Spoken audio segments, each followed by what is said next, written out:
Good morning. This morning I'm in conversation with Johnny Boots. His charity Ambition, Aspire and Achieve works with young people in challenging circumstances, principally in East London. Good morning, Johnny, and thank you very much for agreeing to have this conversation with me this morning.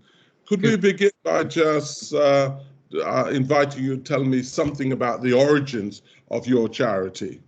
Yes, of course. And good morning, William, and thank you for giving me the opportunity to tell you more about our charity. So just in terms of the origins, Ambition, Aspire, Achieve, AAA, as we often like to be called, it was established in June 2016. So we're relatively young. We're just about to celebrate our 5th birthday. So not been around for that long, but it was founded by our founder, a man called Kevin Jenkins, OBE, and really because of a long-standing desire to provide opportunities for children and young people in the London Borough of Newham. And I think Kevin established AA at the time really because there was a gap and there was a need. There was a need for safe spaces and places of belonging for children and young people in the borough, particularly in some of the more deprived areas. And then really there was a lack of interventions that made a real difference for young people. And I think that's because at the time, and this still exists really, that funding has been cut back so much for non-statutory provision and is so scarce that actually things like your traditional youth club and those non-statutory services that support young people in need had really shrunk at the time. And we think, I mean, despite the lack of funding, I think that the need for our work is probably needed now more than ever. You know, we have rising youth unemployment in Newham. Newham has shockingly high rates of child poverty compared to the rest of London, and there are large numbers of young people that really need our support. So I guess put simply, there are origins, and that's why we exist. And we're definitely still needed, I think. Thank you, Johnny. You mentioned that you work with young people and children. What is your ideal target population? Well, I'll start on where we deliver our services first. So we have what we call 2 neighbourhood play and youth hubs, one based in Canning Town and one based in Stratford. And both of those hubs, they're in interesting areas. So I'll use our Canning Town hub, Ark in the Park, first as an example. So they're surrounded by residential areas which are some of the most deprived in the capital and in fact in the country, and yet you can see Canary Wharf as well. If you look up, you can see the towers of Canary Wharf, which is one of the biggest areas of wealth generation in Europe, I think. So you have that contradiction, if you like, and our target population is really all young people that live in areas surrounding our hubs. And I mean, we believe it can't be right that children and young people live so close to areas of wealth generation and yet are growing up in poverty. So similarly in our hub in Stratford, that's surrounded by an estate, which is a very deprived area, and yet across the road is the Queen Elizabeth Olympic Park and all the regeneration that's happening there. In terms of a bit more about the children and young people we work with, well, we start early. So we work with children as young as 5, and we work right the way up through to young people as they transition, they make their first steps into early adulthood. So quite a wide age range. We work with we've grown over the past 5 years, so we now work with about 800 children and young people. Around 200 of those are young people with additional needs, so special educational needs or disabilities. But basically our doors are open to all young people that can access our hubs. So we're a big believer in providing a fully inclusive approach and welcoming all young people to our centres, but much of our focus is on those that are most in need. So as I said, that could be those young people with additional needs. It could be young people who don't tend to access programmes of support that are at risk of exclusion from school. They're not engaging particularly well in mainstream education. They may suffer from mental health issues. They may be growing up in challenging family situations and be impacted by all the effects of poverty, really, of growing up in poverty. So we try and reach those young people that most need our support. And then the other point is that we are a big believer in working in partnership as well. So we work a lot with primary schools, with secondary schools, with local authority teams, other organisations as well to provide that support. The support you provide, especially for the youngest members that you work with, what does that look like on the ground? If I was a 7, 8-year-old in need and you were working with me, yeah, how would I be benefiting from the interaction with your charity? Sure, it's quite difficult actually. We do quite a lot in our hubs. It's quite difficult sometimes to sum it up, but ultimately what we do, put simply, is we do a range of activities, clubs, services, projects that are all about building confidence, independence, teaching young people to learn new things. So that could be, for instance, I mean, it could be anything from your traditional weekly youth club. So we run drop-in weekly youth clubs, including youth clubs for young people with additional needs. It could be our sports clubs. So we do all sorts of sports clubs after school and at the weekends, anything from cycling, cricket, football, boxing. We do sessions around music. So I'm sitting in our music studio at Ark in the Park, and it's a very popular feature in our Canning Town hub. We do sessions around arts and crafts, and we do a lot on outward bound activities. So we take young people out of the borough, many of whom have never been out of the borough, on camping trips, on things like sailing trips. So for for a young person, it might be that you're accessing an after school club. We have a Lego club that runs weekly.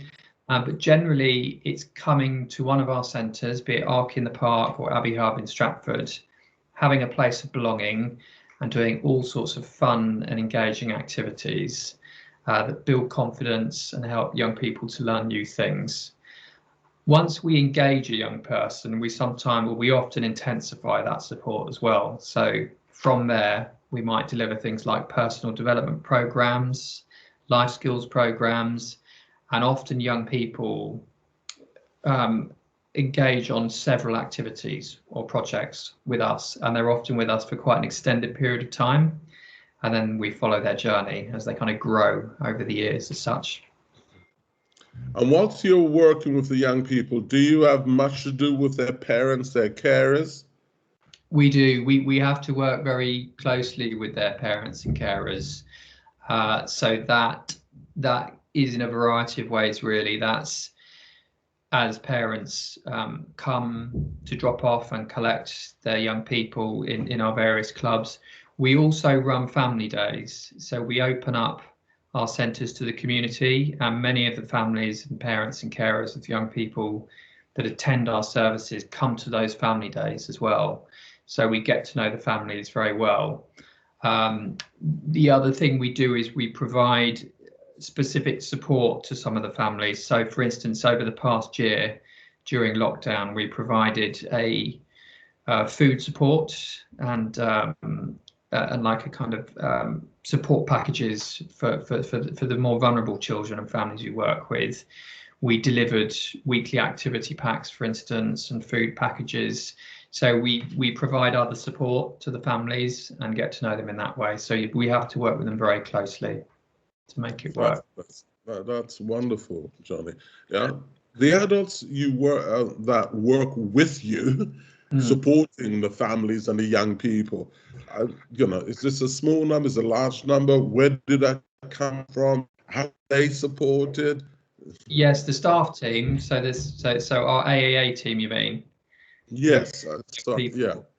Yeah. We're a very we're quite a tight core team actually. So there's only 6, about to be 7 permanent or core staff in the charity, and then we have a pool of about 35 to 40 sessional workers who deliver the various projects alongside our core staff.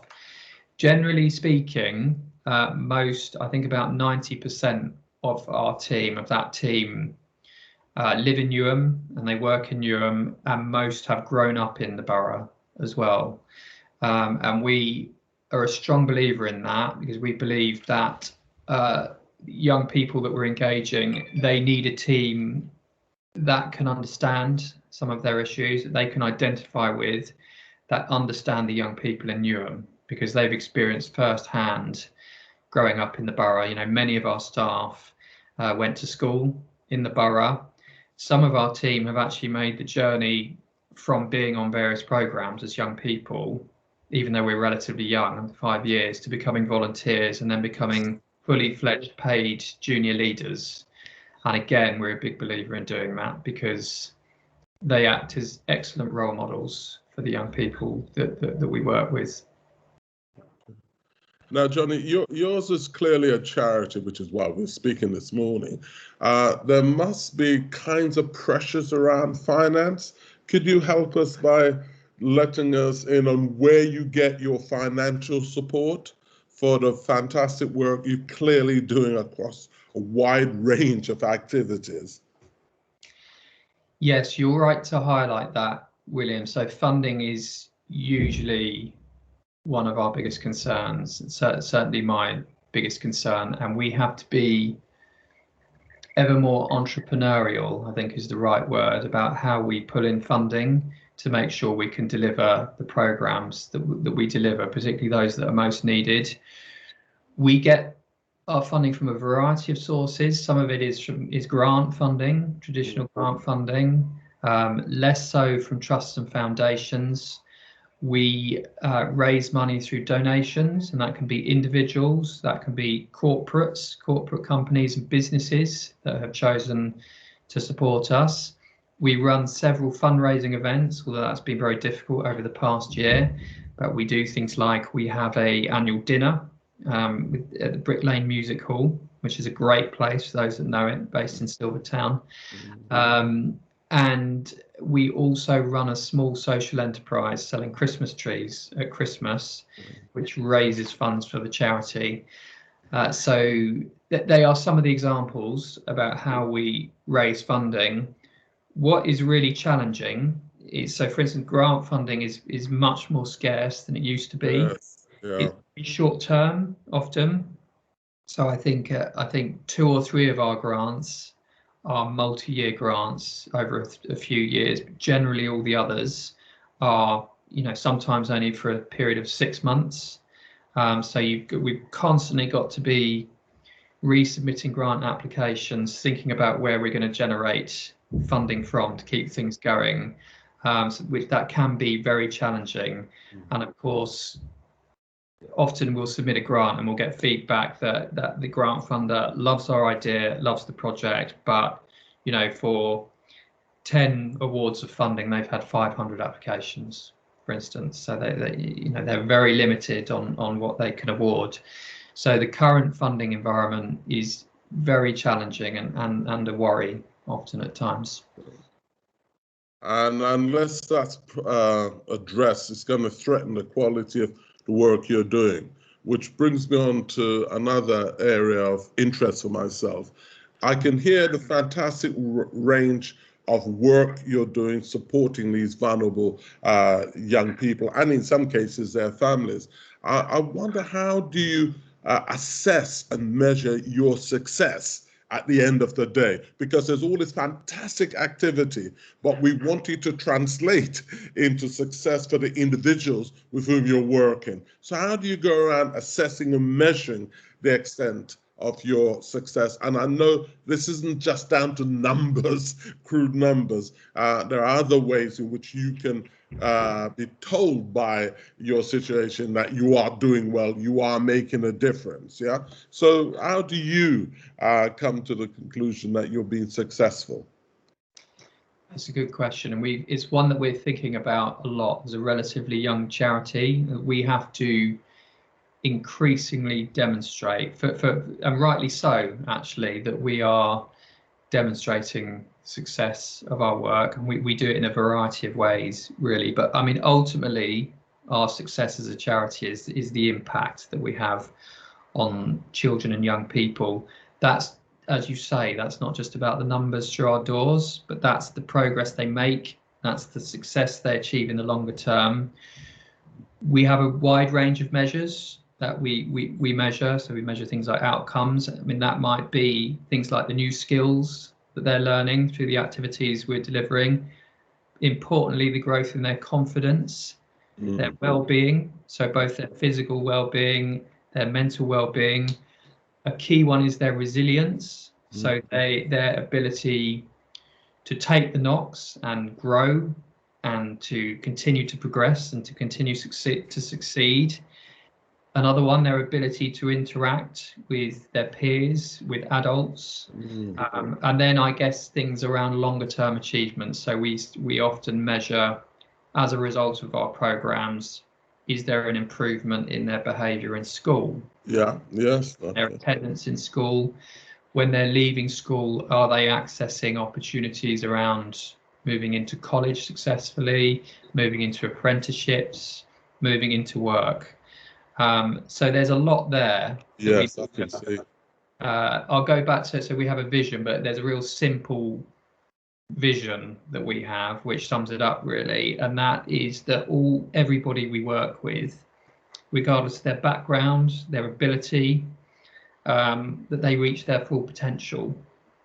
And we use our Ambition, Aspire, Achieve title here, that they have the esteem to have ambition, and then they build the confidence to aspire, and then we're equipping them with the skills and the self-belief to achieve. So it's quite a kind of simple message, and they're really our the key outcomes that we measure.